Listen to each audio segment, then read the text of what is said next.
saving bars will be taken through fire extinguisher as a safety equipment.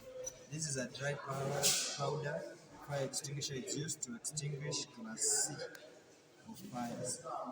So to operate this fire extinguisher, you need to use the pass. The pass method. First,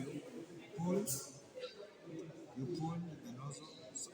You pull the handle so as to remove the safety pin. Then you aim the nozzle. After aiming the nozzle, then you you you squeeze the handle while sweeping so as to put out the fire.